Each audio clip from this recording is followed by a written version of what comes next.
Welcome back to Tyranny. We have just entered the Archon's tent. Let's have a chat. They look like kind of imposing figures. We got the Iron Marshal Irenios, Craven Ash, the leader of the Disfavored, and the Voices of Nerat, a hereditary title for the Scarlet Chorus. And you're just... I guess you're like the bodyguards, you two, for the Archons. That's 4 reports of avalanches in the mountains now. The Tearsmen can barely count past 9. They have neither the capacity nor the cause to close off the mountain passes. Either way, that leaves the 2nd and 4th cohort trapped outside the valley. The Archon of War pounds his staff on the ground to punctuate his words. A large and imposing man to begin with, his profile is made larger still by his hulking suit of armor that hums with mystic energy. Kinda want it. Can you give it to me? Or it's the work of your perfidious Earthshakers. Only a fool would not suspect a traitorous Archon of poisoning the mind of his students with sedition. We would have killed the Earthshakers Guild for their master's treachery, but I'm sure you have some perfectly valid reason for allowing them to live as your pawns. The Archon of Secrets passes a scepter between his hands as he speaks, twirling the rod in hypnotic circles. Oh, there's Lore. Well, hello there, Fatebinder. We'll be with you in just a moment. Interesting. So he wants to talk to me like...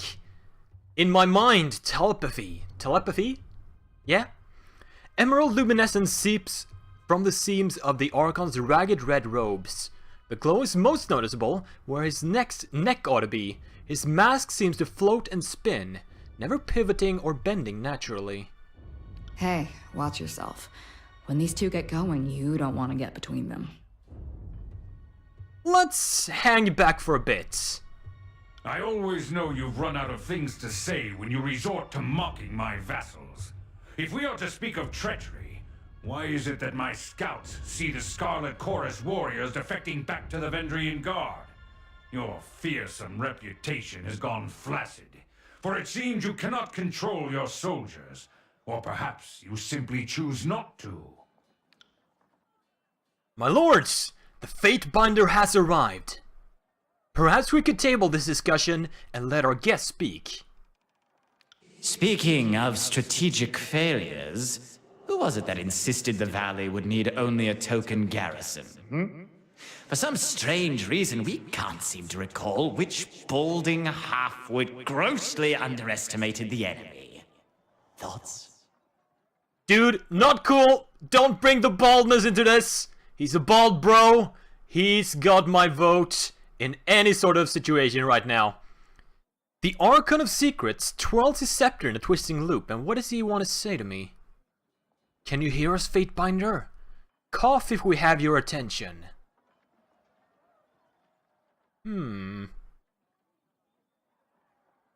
I will play along just a bit.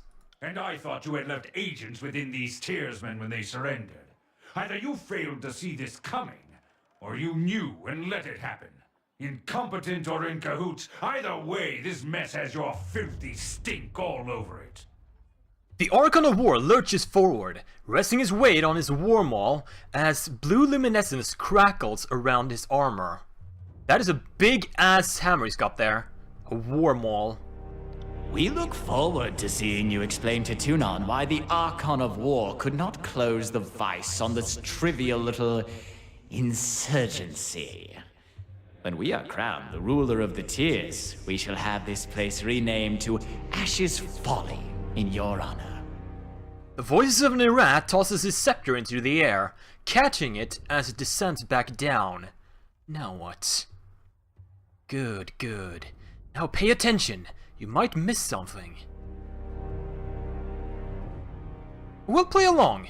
There might be some interesting interaction between these two that might come back to help me later on. Although I don't like playing from his rules. If I could trust the information I get from you and your conscripted mouth breathers, perhaps I'd order my cohorts around a bit more aggressively. But last time I trusted your all-clear report, My troops failed to come home.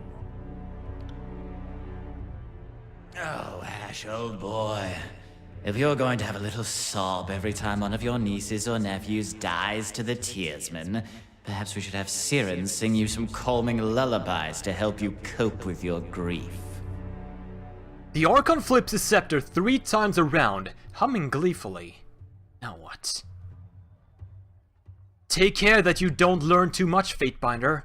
An excess of knowledge, of curiosity even, can earn unwanted attention. So maybe I've been silent for too long? You might get suspicious. Hold your tongue! I will not have you denigrate the honor of our fallen brethren. I'd be doing us all a favor if I cracked open that excuse for a head. I mean, look at him. He's kind of a badass with that floating mask, although you look kind of badass too. They bicker like children, do they not? I meant only to say welcome. Welcome to our guest, the Fatebinder. And not a moment too soon.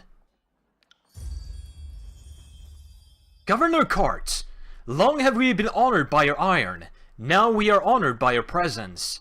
I must apologize for my lords. Tempers run high of late. Oh, we gained favor? Sweet! Did we get to tier 1? Yay! Favor 1. And we got personal favor with the Graven Ash guy. Sweet. Also, yeah, so how do I see his personal? Can I not do that? Is this only Graven Ash? It says Graven Ash here. But it should be... Ah, here we go. This favored. Cool. I shall glare silently. Ah, the fire starter has arrived. Welcome, welcome.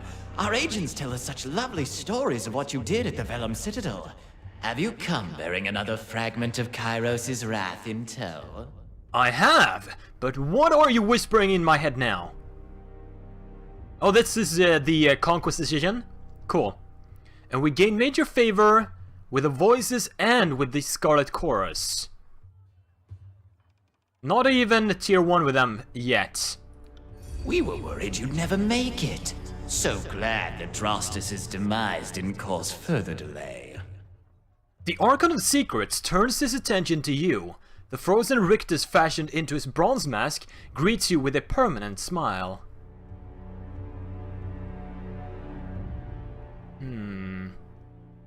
Favor with Voices of Nerad or favor with Graven Ash? Let's not do either. I come bearing an Edict of Kyros. It seemed only yesterday you were proving your worth in battle, assisting my warriors in the siege of the bastard city. Now Kyros has chosen you for a second time to proclaim an edict. Tell us, good Fatebinder, what sort of punishment does the Overlord have in store for the Oathbreakers? Let's keep being neutral for now. The Overlord's loyal servants must hold Ascension Hall by Kyros' Day of Swords, or all in the valley shall perish. The earth sways with each word you utter, the air thickening with warmth as you pronounce the tersely phrased commandment, its every syllable drafted by the hand of Kyros. With the edict proclaimed, your pulse quickens, and the muscles in your legs, worn from a long trip down the mountains, feel renewed. The tired limbs, now nearly buoyant with vigor.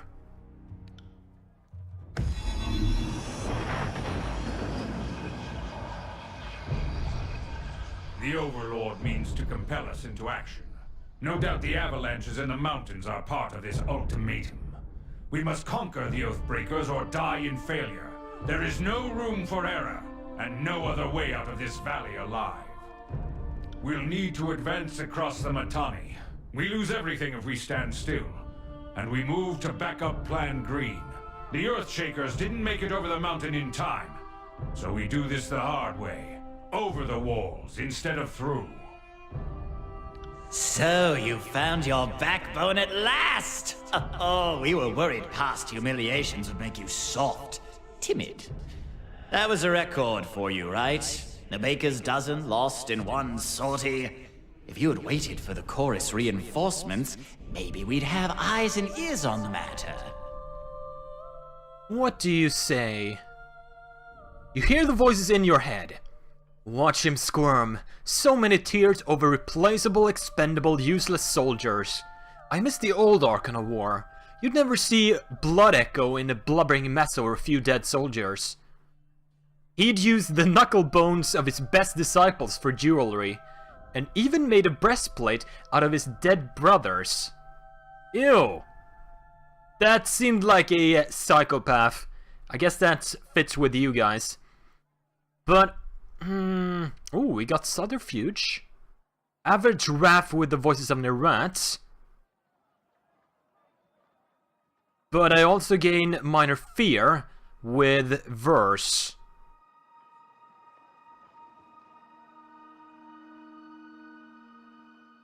Learn to work together or we're all doomed. The Fatebinder is right. We're acting not as leaders, but as children. I've no time for your foolish japes and petty taunts. We should focus on the objective at hand, and that is taking the Mittani River, and then advancing to Ascension Hall and ending this edict. Our lives hang in the balance because you two bicker like children. Now go, solve this problem you've started. My lord, Barrick and his band have been drilled on the Echo Call assault plan. The Crescent Runners should be briefing him as we speak regarding the latest enemy movements along the river. I will dispatch him at once. And I will assure the chorus stands ready to march. If the disfavored can take the river, the chorus has the manpower to secure the outer ring of the valley. Our soldiers clamor for battle, and at last we shall have it. Verse, we command you to continue guarding the Fatebinder. Tunan's Chosen is our honored guest, and must be shown our finest hospitality. I won't let you down, boss. He'll get through the campaign in one piece, as long as he doesn't do anything too stupid. No promises! The Archon twirls his scepter one last time, then taps the fifth eye on the shoulder, and the two depart. Suit yourself, Fatebinder. The more you ignore us... Is that a threat, you son of a bitch? We have tier 1 favor! And we should have it with you too, right? Favor 2 even! Or was it 3? Maybe I misread that. Finally, the fool and his puppet are gone. Perhaps now I can hear myself think. Rarely do I question Kyros' judgment, but I will never understand why the voices of Nerat is given such authority. I shudder to think what will become of us all should Tunon favor him in the end. Though the edict threatens the Scarlet Chorus just as it threatens us, I cannot shake the feeling that our allies will work against us. You've shown your worth in war, and your name has been known to the Legion since the very beginning of this long conquest. So I'd ask that you join us this one last time, to help us wrap up this last objective. So basically, if I'd had more favor with the Scarlet Chorus instead, these guys would be the one who'd left, and I'd be making plans with them, is what I'm getting at? If you wish to be counted amongst the glorious, speak with the Iron Marshal. She will direct the order of battle until we are ready for the final push into the Citadel. I'm short a few scouts, short a few soldiers, short a few everything. I'm sure my brethren would be grateful for the assistance of a skilled outsider. I would be honored to help. The Iron Marshal salutes Graven Ash, then turns to leave the tent. I will be at the training grounds, readying the soldiers. Find me there when you are ready. And though I'm loath to mention it, the chorus can likely use your assistance. They certainly won't secure the outer valley on their own. Fifth Eye will be somewhere in that rat's nest they call a camp, due east. Seek him out if you must. I will. I kinda want to get favor with both of them. What's this? 8 days to Kyros' Day of Swords. So we do have a time limit. Now that you have delivered word of Kyros' edict to the armies, the time remaining until Kyros' Day of Swords appears to the current date.